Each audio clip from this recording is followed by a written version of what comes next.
Vamos falar do Corinthians e, gente, essa sexta-feira é um dia muito importante, porque muitas coisas vão se definir. É a data limite para que o Corinthians possa inscrever jogadores que o clube está contratando para utilizá-los ainda na primeira fase do Paulistão.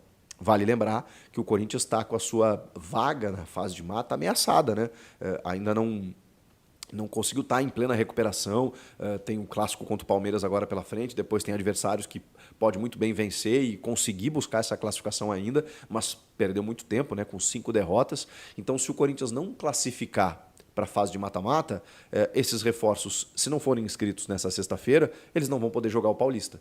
Porque aí depois, só no dia 16, aí o clube tem até o dia 16 de março para poder inscrever na fase de mata. Só que aí o Corinthians tem que chegar na fase de mata. Então, para que eles possam jogar nessa reta final e ajudar o Corinthians a buscar uma classificação, eles precisam ser inscritos nesta sexta. Para serem inscritos nesta sexta, o clube precisa correr com documentação, inscrição, regularização do BID e inscrição no Campeonato Paulista.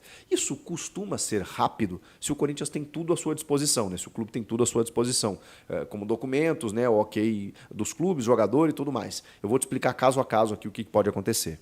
Igor Coronado está chegando... eu vou fazer uma brincadeira aqui. Agora, enquanto você está vendo esse vídeo, ele está chegando. Porque eu não sei quando você está vendo esse vídeo, mas ao longo da sexta-feira, né, ele ou vai chegar, ou está chegando, ou já chegou. Né? Por volta de 10h45, 11 da manhã, é o momento em que ele está chegando no Aeroporto Internacional de Guarulhos. Inclusive, se você quiser ir lá recebê-lo, ele vai estar chegando lá. Né? Ele e o empresário Rafa Brandino estarão lá, né? O Rafa vai estar lá fazendo a recepção do Igor Coronado e eles vão direto ao CT Joaquim Grava para que ele realize exames médicos. Ele vai realizar exames e eles vão sentar para discutir o contrato. Tem gente já cravando até o fim de 2025, isso ainda não está definido. Eu recebi de uma fonte do Corinthians que a ideia inicial seria 1 ano de contrato e renovável por mais um, dependendo da performance dele, o que indica que, não digo um contrato de produtividade, mas que algumas cláusulas servirão como gatilho para que aí no ano que vem ele possa ser mais valorizado. Mas inicialmente, é uma fonte do Corinthians que me passou isso, seria 1 ano de contrato. Então vamos ver, já que a gestão Augusto Melo tem prezado pela transparência e cada vez que anuncia um jogador dá todos os detalhes da negociação, vamos aguardar para saber quando ocorrerá um anúncio. Deve ser nessa sexta-feira, né? Porque falamos aí do prazo para regularização e tudo mais. E como não tem nenhum clube vinculado do Coronado, né? Ele está vindo de graça, sem custos e livre porque ele rescindiu com o Al Ittihad, a questão é toda com o jogador. Então a documentação vai estar toda ali. Né? Eles vão discutir os moldes do contrato, vai ser 1 ano, vai ser esse valor, vai ser isso, aquilo. E pronto, ele vai ser inscrito e anunciado. Então essa sexta-feira o Coronado é anunciado com certeza. Resta saber, se por 1 ano, 2 e tudo mais. E aí tem os valores que geraram muita divergência e muita confusão nos últimos dias. O grande problema é que o Rosalá Santoro, o diretor financeiro, deu uma entrevista para o Band Esportes e disse que ele viria com um salário de 2 milhões de reais. Cara, isso caiu como uma bomba. Inclusive, pessoas do Corinthians me negaram que ele custava tudo isso. Por quê? Por várias situações. Né? Primeiro que não é legal, não pega bem num grupo de jogadores um cara que está chegando ganhando muito acima do que os outros estão ganhando. Isso rola, gente. Quando vaza o salário dessa magnitude, se não é uma estrela que os caras entendem que o cara ganhe mais, não é o caso do Coronado, que é um baita jogador de muita qualidade técnica, ótimos números no Sauditão, que se elevou tecnicamente nos últimos anos, 31 anos apenas, ou seja, está no auge físico, técnico, psicológico. Esse cara vai voar no Corinthians, mas assim, ele não é um nome badalado, eu quero dizer, né? Não é um, sei lá, não é um Jude Bellingham, né? Que nem viria para o Brasil nessa idade que ele está do Real Madrid. Mas enfim, só para citar um exemplo, aí você entende o cara ganhar 2 milhões, 5 milhões, o Neymar vai voltar para o Brasil aqui, né? Tá cheinho o Neymar. Mas enfim, quando voltar para o Brasil vai voltar ganhando grana. O Suárez voltou para o Brasil, veio para o Brasil ganhando mais de 2 milhões no Grêmio. Os caras entendiam, né? Era o Suárez. Não é o caso do Coronado. Então isso não costuma pegar bem. O que me disseram é que salário para ele, líquido, né, com luvas também, é metade do que foi dito. Ou seja, na casa de 1 milhão de reais. Não é um salário baixo, mas ok, diferente do que 2. Né? O Corinthians até emitiu uma nota dizendo que esse valor corresponde aos custos total da operação e faz sentido. Imposto no Brasil é muito caro, é 27%. Então é quase 30%, vamos supor, do que o clube gasta com o jogador, ele tem que pagar de imposto. Então, para o jogador ganhar um valor líquido, porque uma coisa é você dar 1 milhão de salário e esse valor ser bruto, né? Aí, líquido, ele vai ganhar 700 mil. Porque, enfim, tem encargos, né? Agora, para eu dar 1 milhão líquido para o cara, eu tenho um custo de 1.300. E tá, Chico, mas e o resto? Aí tem comissão de empresário, aí tem as taxas de transferência, tem uma série de coisas que batem perto dos 2 milhões de reais. Pro jogador me disseram que é 1 milhão. Deve ser 1 milhão e pouco, 1 milhão e 200, 1 milhão e 100. Não dá para saber exatamente. O Corinthians se baseia na lei de proteção de dados, e é verdade, né? Não tem por que divulgar salário, nenhum clube divulga salário. A gente que descobre como imprensa, né? Através dos empresários e tudo mais, mas o clube não revela. Enfim. O fato é que esses valores aí geraram muita desconfiança, mas todos os detalhes do contrato ainda não estão postos na mesa. Isso vai acontecer durante essa sexta-feira. E aí a gente vai descobrir. Bom, além do Coronado, o Corinthians está negociando com o zagueiro Kaká. Bom jogador, hein? Jovem, 24 anos, muita força física, ótimo na bola aérea. Ele viria para repor a saída do Lucas Veríssimo. Ele está no Atlético Paranaense, emprestado até junho, mas ele pertence ao Tokushima Vortis, do Japão, que tem contrato com ele até 2025. A ideia é fazer com que o Tokushima repasse o empréstimo que está para o Atlético Paranaense para o Corinthians e até o final do ano. E aí com opção de compra. Por quê? Porque o Atlético Paranaense não vai exercer a opção de compra de 3 milhões e meio de dólares e como o Atlético já definiu que não vai exercer, ele precisa, essa opção se torna uma obrigação se ele completar 30 jogos e ele já tem 20. Então ele está treinando em separado, ele não vai ser utilizado até metade do ano e aí o Corinthians viu uma boa brecha, uma boa possibilidade de, opa, se vocês não querem, eu quero. Claro que o clube japonês quer negociar em definitivo, mas aí o Corinthians está dizendo assim, não, peraí, empresta ele aqui até o final do ano, se ele for bem, bota um valor numa opção de compra que a gente exerce a opção se for interessante ao final desse empréstimo, senão ele volta para aí. E aí o Corinthians está negociando isso, acredito que isso deve se resolver também ao longo dessa sexta-feira. Bom jogador, hein? E o Oscar Romero? O irmão de Ángel Romero. A questão é que ele deu uma entrevista, ele está livre desde que ele saiu do Pendikspor da Turquia, ele deu uma entrevista para a Rádio Continental, o Ángel Romero, dizendo e revelando que o Corinthians está tentando contratar o Oscar Romero, que inclusive pediu o contato dele. Acho que o Romero achou que fosse ficar apenas no Paraguai, nessa entrevista, numa rádio, e vazou. O que me estranha é que o Corinthians já tem muitos meias contratados. É uma obsessão do Romero jogar com seu irmão no Corinthians. Isso não é de hoje.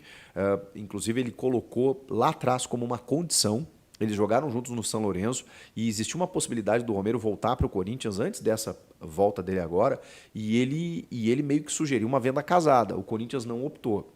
Ele é bom jogador, tá? Ele é bom jogador, já jogou no Boca, é um meia, ele tem uma característica diferente da do Romero, mas ele é um jogador interessante. Não sei até porque está livre no mercado, não está com não tá com nenhum clube. Pode ser que role negócio, tá? Porque, enfim, tudo facilita, né? O Romero, a adaptação, ele quer que o irmão dele jogue, ele é um jogador interessante, não sei quais seriam os moldes, né? Lá atrás o custo acabou pesando, porque ele era um jogador valorizado. Enfim, não sei agora, né? Ele livre no mercado, talvez o Corinthians consiga negociá-lo por um valor um pouco menor. E acho que seria interessante, tá? Seria uma dobradinha bacana, né? Os irmãos Romero. E se ele tiver um pouquinho da identificação que o Ángel tem com a fiel torcida, com a entrega, a disposição que ele tem, pode trazer. Me estranha, repito, porque Rojas, Garro, Coronado, Romero, são muitos meias. Mas, repito, né? Temporada é longa, você precisa de elenco, você precisa de reforços, então também não vou reclamar sobre isso. Tem uma questão envolvendo os estrangeiros, que foi citado até pelo Romero na entrevista. Mas isso não é problema. O Corinthians tem 6, liberou o Rafael Ramos, né? Ele seria o 7º. E 7 podem assinar a súmula. E outra, nem sempre você vai ter todos à disposição, né? Então tem clube que tem muito mais aí, tem 8, 9 estrangeiros, né? Podendo 7 apenas jogar, às vezes vão ficar de fora e tal. No caso do Corinthians, que ainda não tem essa vaga preenchida, não vejo problema mesmo. Tá, Chico, o que falta para o Mateuzinho, para o Pedro Henrique do Inter, esses dois, né? O Coronado, como eu disse, a documentação não precisa. A questão é, o Mateuzinho e o Pedro Henrique, eles vêm de clubes. O Mateuzinho do Flamengo, Pedro Henrique do Inter. O Pedro Henrique, inclusive, já se despediu do Inter.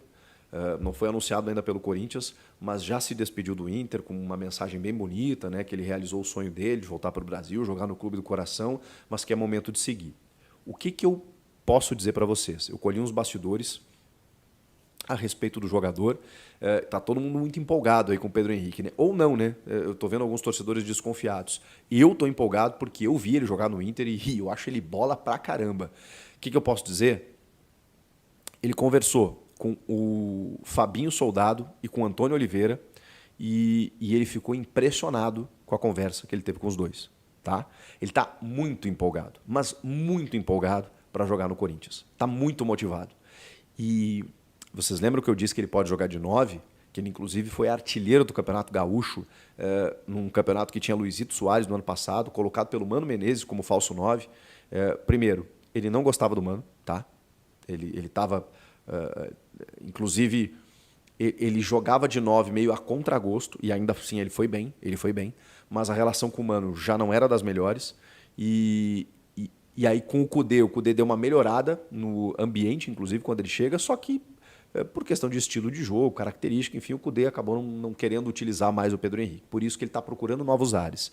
Ele está muito empolgado em vestir as cores do Corinthians, mas ele pediu, né, ou brincou, né, com o Antônio e com o Fabinho, dizendo que ele quer jogar de ponta, ele quer jogar pelos lados do campo. Então, assim, não sei se eles vão atender esse pedido dele, até porque o Corinthians tem 2 centroavantes, né, o Pedro Raul e o Yuri Alberto, e o Romero que faz a 9 também. Então, assim, ele vai jogar pelos lados, e aí ele vai disputar a posição com o Wesley, com o Mosquito e tal, e eu acho que briga legal por titularidade. Acho que ele está pronto e ele é um cara assim, cara, ele é muito abnegado com o jogo. Sabe o Romero, assim, ele é nessa pegada. E aí vai precisar de 1, 2 jogos aí para ele cair nas graças da torcida, porque ele é um cara que se entrega o tempo inteiro. Então falta a documentação do Inter, mas isso também não deve demorar, porque, enfim, todo mundo acertou o negócio, ele quer sair, o Inter queria liberar, o Corinthians queria contratar, então essa sexta-feira é definitiva para isso também. O Mateuzinho é a mesma coisa, que o Mateuzinho tá um rolo, cara, que, meu Deus, é uma novela que não termina, porque aí o Flamengo pediu garantias, depois aceitou as garantias e o cara já veio treinar, já voltou, mas agora ele já está até em São Paulo, então, assim... eu estou falando isso há 2 dias e há 2 vídeos. Ele está pelo anúncio, mas é isso mesmo. Só que agora não tem mais para onde fugir. Ele tem que ser anunciado nesta sexta-feira e ele vai, para poder, inclusive, ser inscrito no Paulistão. São os reforços corintianos. Vocês estão gostando? Eu, acima de tudo, estou gostando muito desse começo do trabalho do Antônio, mas isso é assunto para outros vídeos. Aqui era para passar para vocês as atualizações, as pendências desse pacotão de reforços do Corinthians. Comenta aqui o que vocês estão achando. Inscreva-se no canal. Vamos se inscrever? Obrigado pela moral. Tamo junto. Até a próxima. Tchau! O técnico Antônio Oliveira pode ter mais opções para montar o Corinthians no derby deste domingo, às 18 horas, na Arena Barueri, pela 9ª rodada do Campeonato Paulista. Dos 3 reforços contratados nesta semana, 2 deles poderão ser relacionados para o clássico se forem regularizados até às 19 horas desta sexta-feira. Matheus França, lateral direito, e Pedro Henrique, atacante, poderão ser opções contra o Palmeiras. Igor Coronado, o terceiro reforço, ficará disponível apenas para o jogo do meio de semana, contra o Cianorte, pela Copa do Brasil. Matheus França e Pedro Henrique têm maior possibilidade de serem utilizados no domingo, pois vinham treinando sem restrições no Flamengo e Internacional, respectivamente. Igor Coronado rescindiu o contrato com o Al Ittihad em 7 de fevereiro e chega ao Brasil na manhã desta sexta-feira, em um voo de mais de 20 horas com 2 escalas. O meia passará por exames médicos antes de assinar o contrato válido por 2 temporadas. Se for relacionado, Coronado terá participado de apenas um treino antes do derby. A tendência é de que ele seja preservado e possa ser relacionado apenas na quinta-feira, dia 22 de fevereiro, pela Copa do Brasil, dependendo da avaliação do Departamento Médico e da Comissão Técnica do Corinthians.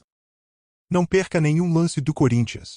Inscreva-se no nosso canal, ative as notificações para receber os vídeos em primeira mão e deixe seu like para fortalecer o canal. Muito obrigado e até a próxima. Juntos, somos mais Corinthians.